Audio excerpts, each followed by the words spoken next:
Hello guys, good morning. Welcome to my YouTube channel. Myself Rakesh Behrani.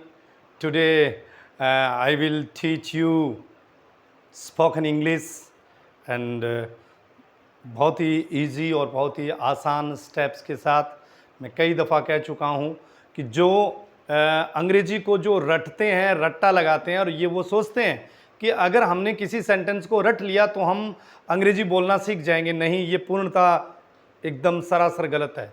अगर रट्टा आपने लगाया तो आप नहीं सीख सकते। हमें अंग्रेजी को इजी स्टेप के साथ सीखना है, मतलब बेसिक स्टेप के साथ हमें कैसे सीखना है, और वो हम इसकी शुरुआत करते हैं।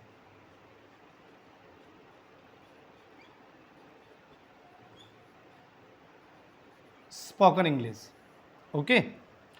यहाँ सबसे पहले आपको जो इस्तेमाल करना है वो करना है इज,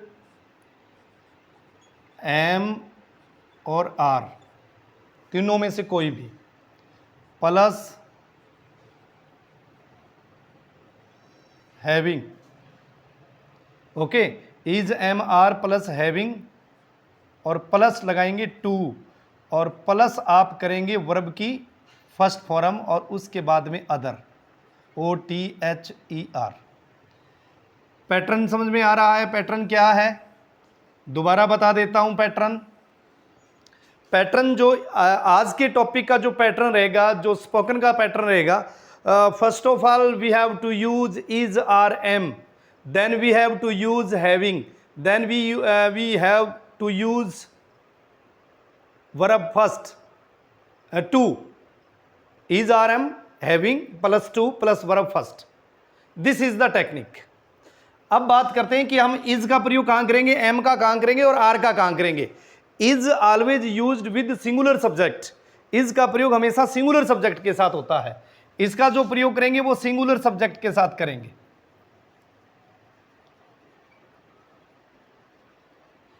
अब सिंगुलर सब्जेक्ट कौन से होते हैं? सिंगुलर का मतलब या मैं बता देता हूं, एक वचन कर्ता।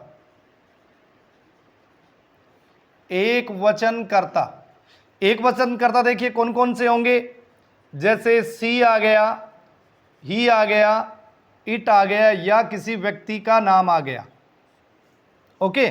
एम का जो प्रयोग करेंगे, एम स्पेशल जो मैड है वो सिर्फ और सिर्फ किसके साथ? आई के साथ, यानी इसका प्रयोग आई के साथ होगा। और आर का जो हम प्रयोग करेंगे वो करेंगे हम प्लूरल के साथ, यानी प्लूरल सब्जेक्ट के साथ।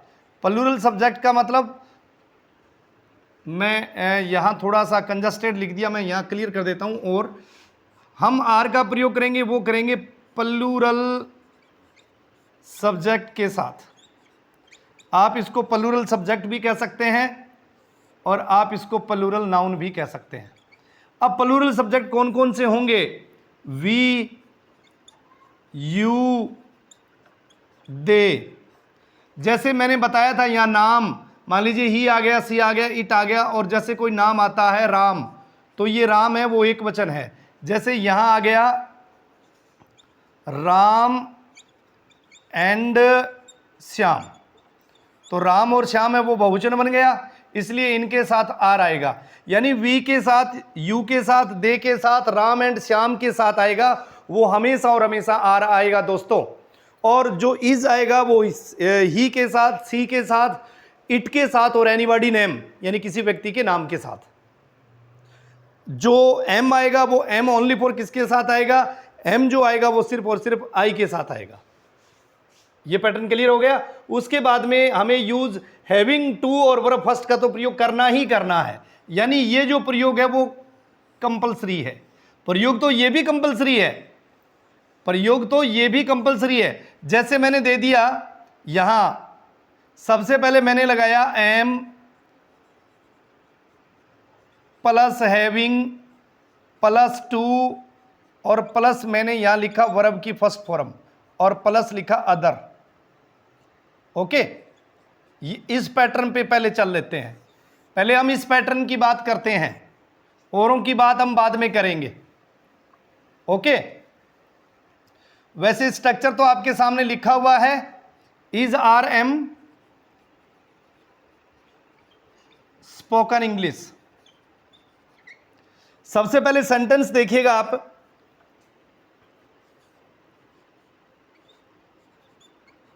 मुझे दिल्ली जाना पड़ रहा है। ये किसी भी टेंस के अंत में नहीं आएगा गाइस, ध्यान से देखिए। मतलब किसी भी जो tense, total tenses are 12, total जो 12 टेंसेज हैं वो 12 टेंसेज के अंत में रहा है मिल जाएगा, से रहा है भी मिल जाएगा, चुका है भी मिल जाएगा, ता है भी मिल जाएगा, लेकिन पढ़ रहा है ये नहीं मिलेगा। इसकी इंग्लिश ही तो अलग है, क्योंकि तभी तो हम, जैसे मुझे ये काम करना पड़ रहा है, I am not interested to do this work but I am compelled, I am not interested to learn English. मैं अंग्रेजी सीखने का शौकीन नहीं हूं, but I am to compel, लेकिन मुझे कंपेल किया जा रहा है, मुझे बाध्य किया जा रहा है, इसलिए मुझे अंग्रेजी सीखनी पड़ रही है। ठीक इसी प्रकार ये कह रहा है कि मुझे दिल्ली जाना पड़ रहा है। नंबर 2, मुझे यहां आना पड़ रहा है। नंबर 3, मुझे भोजन पकाना पड़ रहा है।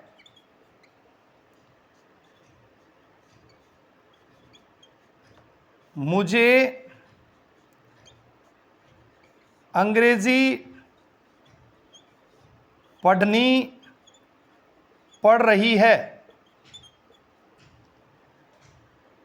नंबर 5, मुझे कठिन परिश्रम करना पड़ रहा है। यानी ऐसे सेंटेंस जिसके देखिए पढ़ रहा है, पढ़ रही है, ये सेंटेंस आ रहे हैं। मुझे कपड़े धोने पड़ रहे हैं। देखिए ऐसे जो सेंटेंस होंगे, at the end of the Hindi sentence always comes पढ़ रहा है और पढ़ रही है, ये सेंटेंस आएंगे। और इस सेंटेंस की इस प्रकार के सेंटेंस का जो टिप्स होगी, जो टेक्निक्स होगी, वो टेक्निक्स बड़े ही इजी तरीके से होगी, बड़े ही सिंपल तरीके से। आप देखिए सबसे पहले आपको यूज क्या करना है, मैंने आपको बताया था कि first of all we have to use is, are, am, then having, then to, then verb first, then other. This is the basic technique, ये इसकी बेसिक टेक्निक है। क्योंकि मैं कई बार कह चुका हूं और अब भी कह रहा हूं कि अगर आपने इंग्लिश को क्रैम किया, इंग्लिश को रट्टा किया तो आप इंग्लिश से दूर होते जाएंगे। और अब कुछ ये कहेंगे सर कि मैं अंग्रेजी बोल तो लेता हूं, लेकिन बोलने में सर मुझे ये हेजिटेशन होती है, मुझे सर थोड़ी सी शर्म आती है। क्योंकि अगर आपको हेजिटेशन हो रही है, शर्म आ रही है, क्योंकि आप सीख रहे हैं, गलतियां करेंगे, और गलतियां करना ही सीखने का एक दूसरा नाम है। ओके, तो अब देखिए हम सेंटेंस को कैसे बनाएं। यहां मैंने पैटर्न दिया, ध्यान से देखिए। यहां मैंने दिया am having to verb first plus other, ये पैटर्न आपने देख लिया। अब मैं इसको मिटा रहा हूं। पूरा पैटर्न जो लिखा गया था, ये पूरा पैटर्न इस प्रकार से लिखा गया, आप देख सकते हैं। सबसे पहले आपको इस्तेमाल किसका करना है, सबसे पहले जो आपको इस्तेमाल करना है वो करना है इज या एम या आर, प्लस उसके बाद में आप क्या लगाएंगे, हैविंग लगाएंगे, प्लस टू लगाएंगे, प्लस वर्ब की फर्स्ट फॉर्म और प्लस अदर। ये पैटर्न है।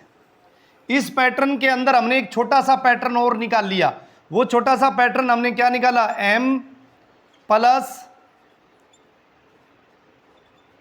Having plus to plus verb first plus other. Okay, ये एक छोटा सा। और इस छोटे से पैटर्न में फिर हमने एक और निकाल लिया, यानी हमने यहां पे आई लगा दिया, तो ये अलग पैटर्न बन गया।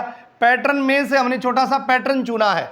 पैटर्न का अगर ब्रॉड पैटर्न की बात करें, अगर लार्ज पैटर्न की बात करें, तो पैटर्न तो बोर्ड पे है, वही है। अब देखिएगा कैसे बनेगी इंग्लिश और कितनी सिंपल तरीके से इंग्लिश बनेगी गाइस, क्योंकि ये जो सेंटेंस है ये थोड़े से इतने अटपटे सेंटेंस हैं कि आपको जो टेंसेस की कॉपी है या जो टेंसेस की जो नोटबुक है या टेंसेस के जो स्ट्रक्चर है या पासबुक है वहां आपको नहीं मिलेंगे, क्योंकि मैंने बताया था पढ़ रहा है, ये इस प्रकार के सेंटेंस है। देखिए, मुझे दिल्ली जाना पड़ रहा है, तो सबसे पहले मुझे, आप सबसे पहले दोस्त, सबसे पहले जो इंग्लिश क्लियर करें guys, friends, my dear friends, सबसे पहले जो आप मुझे की इंग्लिश क्लियर करें। और अगर हिंदी सेंटेंस में कहीं भी सबसे पहले मुझे आता है तो उसकी जो इंग्लिश होगी वो आई होगी, उसकी जो इंग्लिश होगी वो क्या होगी, आई होगी। तो सबसे पहले हमने क्या लिखा, आई। ओके, अब आई के साथ बताओ क्या मैं यूज इज का करूं या एम का करूं या आर का करूं, क्योंकि यहां आई के साथ क्लियर लिखा हुआ है एम, आई एम, और फिर मुझे क्या लगाना है, having, I am having. Okay, उसके बाद में मुझे क्या लगाना है, टू। इतना तो देखिए कॉमन आ रहा है भी, मुझे पढ़ रहा है, मुझे पढ़ रहा है, ये चीज तो कॉमन आ रही है ना। तो कॉमन आ रही है तो फिर तो ये तो कॉमन आएगी, I am having to, I am having to. अब आपने मुझे की इंग्लिश लिख दी, पढ़ रहा है इसकी भी लिख दी। अब आपको किसका यूज करना है, जाना, और जाने की इंग्लिश होती है गो। गो के बाद में हमेशा टू। कहाँ जाना पड़ रहा है, Delhi, DELHI, Delhi. I am going to Delhi, मुझे दिल्ली जाना पड़ रहा है।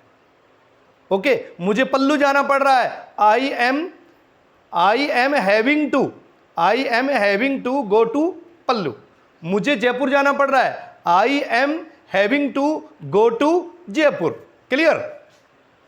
अब देखिए, मुझे यहां आना पड़ रहा है, मुझे यहां आना पड़ रहा है, I am having to come. देखिए, मुझे की आपने इंग्लिश लिख दी, पढ़ रहा है कि लिख दी, आने की इंग्लिश, क्योंकि टू के बाद में वर्ब की फर्स्ट फॉर्म कम आ गई। और यहां की इंग्लिश क्या होगी, HERE, I am having to come here. मुझे वहां जाना पड़ रहा है, ध्यान से सुनिएगा। मुझे, अब एक तो बोला आपने कि मुझे यहां आना पड़ रहा है, मुझे वहां जाना पड़ रहा है, मुझे कॉलेज जाना पड़ रहा है, मुझे हॉस्पिटल जाना पड़ रहा है, मुझे बैंक जाना पड़ रहा है। जैसे मुझे बैंक जाना पड़ रहा है, इंग्लिश क्या होगी friends, I am having to go to bank. मुझे खेत जाना पड़ रहा है, I am having to go to farm. मुझे खेल के मैदान में जाना पड़ रहा है, I am having to go to playground. Clear.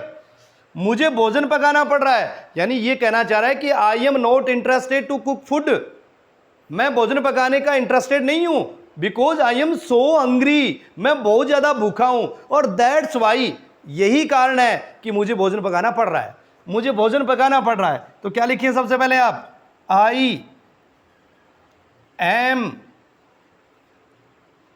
Having to cook food, it's okay, मुझे भोजन पकाना पड़ रहा है। क्योंकि पैटर्न देखिए, पैटर्न को आपका इस्तेमाल करना है, इज एम आर प्लस आप लगाएंगे हैविंग, हैविंग बता रहा है पढ़ रहा है, और प्लस टू वर्ब की फर्स्ट फॉर्म और अदर लगाएंगे। जैसे सेंटेंस मुझे दिल्ली जाना पड़ रहा है, तो सभी में मुझे आ रहा है, तो मुझे की इंग्लिश क्या होगी, मुझे की इंग्लिश होगी आई। उसके बाद में आप, क्योंकि आई के साथ आपको पता है हमेशा एम लगेगा, I am having to go to Delhi, मुझे दिल्ली जाना पड़ रहा है। दूसरा सेंटेंस क्या लिखा आपने, मुझे यहां आना पड़ रहा है, आई एम हैविंग टू। ये तो इतना तो कॉमन है, ये कॉमन तो सभी में आएगा, इतना कॉमन है, I am having to, I am having to. और अब ये कह रहा है कि मुझे भोजन पकाना पड़ रहा है, यानी वो भोजन पकाने की ये कह रहा है कि I am not interested to cook food but I am so hungry, so that's why I can't bear my hunger, मैं मेरी भूख को सहन नहीं कर सकता, that's why I am interested to cook food, मैं भोजन पकाने का इच्छुक हूं या मुझे भोजन पकाना पड़ रहा है। ओके, तो इंग्लिश क्या बनी गाइस, इंग्लिश बड़ी शानदार बनी, I am having to cook food, मुझे भोजन पकाना पड़ रहा है। आगे देखिएगा, मुझे अंग्रेजी पढ़नी पड़ रही है, वो कह रहा है कि मैं अंग्रेजी से पीछा छुड़ाना चाहता हूं, अंग्रेजी के सामने हाथ जोड़ना चाहता हूं, अंग्रेजी से दूरी बनाना चाहता हूं, लेकिन मजबूरी है क्योंकि वो he is the student of the 10th standard, she is the student of the 10th standard, she and he both are the student of the 12th standard +1 standard. क्योंकि अगर 11वीं 12वीं में है तो आपको अंग्रेजी पढ़नी होगी, अगर 10वीं में है तो आपको अंग्रेजी पढ़नी होगी। बिकॉज क्यों पढ़नी होगी? क्योंकि वो आपके लिए कंपलसरी है। तो वो कह रहा है कि मुझे अंग्रेजी पढ़नी पड़ रही है। इंग्लिश क्या होगी? मुझे की इंग्लिश क्या लेंगे? आई, उसके बाद में आपने क्या लगाया? एम, उसके बाद में आपने क्या लगाया? हैविंग, और उसके बाद में आपने टू। इतना तो आएगा।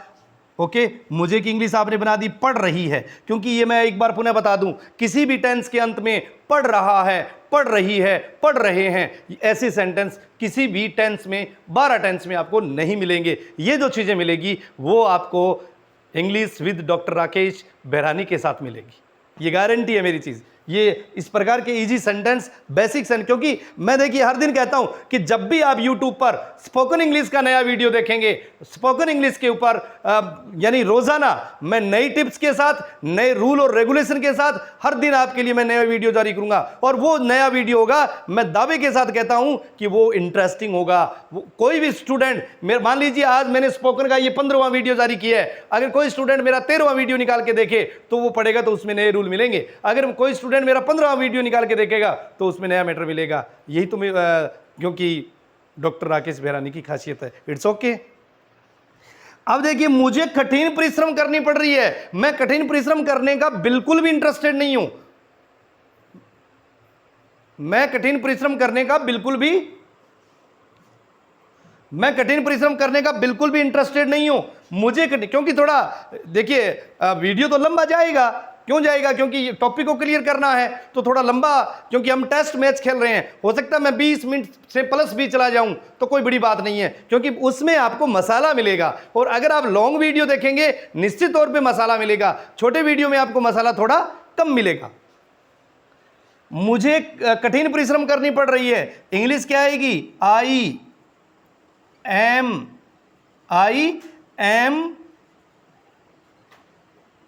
Having to work hard. मुझे कठिन परिश्रम करनी पड़ रही है। देखिए, मुझे कपड़े धोने पड़ रहे हैं। कपड़े सारे के सारे मैले पड़े हैं, धोने पड़ेंगे भैया। इलाज क्या है? पहन के अगर जाओगे तो अच्छे नहीं लगोगे, इसलिए मुझे कपड़े धोने पड़ रहे हैं। I am having to WASH wash clothes, CLOTHES clothes, S भी लगा सकते हैं आप, CLOTHS क्लॉथ्स। मुझे कपड़े धोने पड़ रहे हैं। ये तो बात थी मुझे की। ये तो दोस्तों बात थी मुझे की कि मुझे में कैसे आए। अब देखिए, अगर आप बात ये कर रहे हो कि तुम्हें भोजन पकाना पड़ रहा है, सिर्फ और सिर्फ आपको जोड़ना है। देखिए, मैंने थोड़ा सा इसमें मैं मिस कर गया ना, आई एम हैविंग टू, ये मैंने छोड़ा है कि ताकि आपका IQ लेवल भी काम करे कि आप इसको आगे कैसे जोड़ें। मुझे उम्मीद है कि आप इसको जोड़ लेंगे। मुझे अंग्रेजी पढ़नी पड़ रही है। I am having to read English, पढ़नी पड़ रही है ना। Okay, read English. और अगर ये ऐसे होता मुझे इंग्लिश पढ़ानी पड़ रही है, जैसे मैं कह दूं कि मुझे अंग्रेजी पढ़ानी पड़ रही है, I am having to teach English, I am having to teach English. ये तो मैंने बोले हैं, आई के ऊपर बोले हैं। अब आप बहुत सारे बोल सकते हैं। देखिए कैसे, जैसे सेंटेंस सुनिएगा, तुम्हें भोजन पकाना पड़ रहा है, you are having to cook food. मुझे भोजन पकाना पड़ रहा है, I am having to cook food. हमें भोजन पकाना पड़ रहा है, we are having to cook food. उन्हें भोजन पकाना पड़ रहा है, they are having to cook food. Ram को भोजन पकाना पड़ रहा है, Ram is having to cook food. Aina को अंग्रेजी बोलनी पड़ रही है, आईना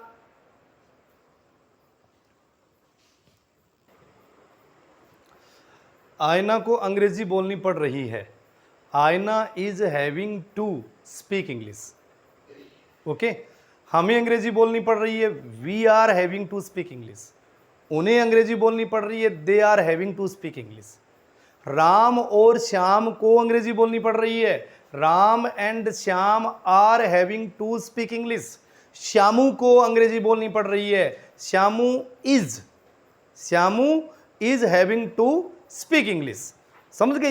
ये जो इज एम आर, क्योंकि देखिए सीता को कपड़े धोने पड़ रहे हैं, Sita is having to wash clothes.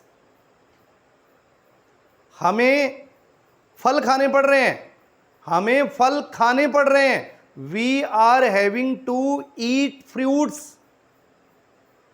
किसान को खेत में काम करना पड़ रहा है, थोड़ा सा सेंटेंस मैंने लार्ज कर दिया है, किसान को खेत में काम करना पड़ रहा है।